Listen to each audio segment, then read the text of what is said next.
Només calia veure com reverdien els arbres del pati del convent per adonar-se que el fred s'havia acabat. La germana Dolors va entrar a la classe a buscar la Lina.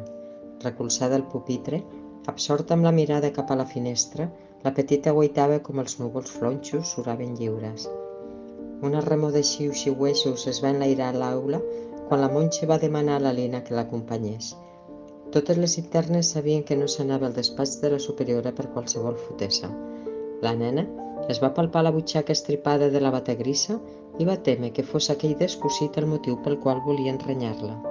Cada matí, amb la fila formada abans de sortir de l'habitació per anar a la capella, la germana Dolors els recordava que a Déu no li agradaven les nenes brutes i descuidades.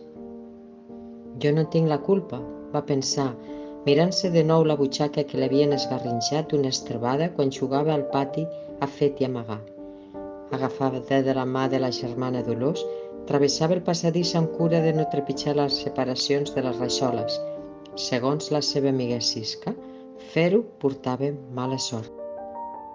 Posant el peu ben al mig de cada quadrat, feia passes llargues repetint «blanca, negra, blanca, negra». Els sants, com guardians en els seus pedestals, les veien passar. Ja davant la porta del despatx, la germana Dolors va manar a la nena que esperés asseguda al banc, just a sota de la Mare de Déu amb el nen als braços que presidia el corredor.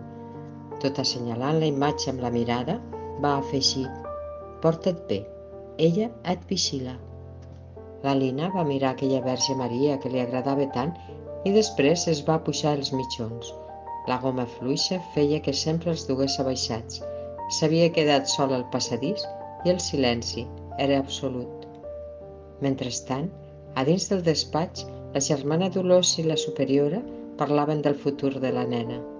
Feia 2 setmanes que els havien comunicat la greu malaltia de la Natàlia, mare de la Lina, i a petició de la dona li havien amagat.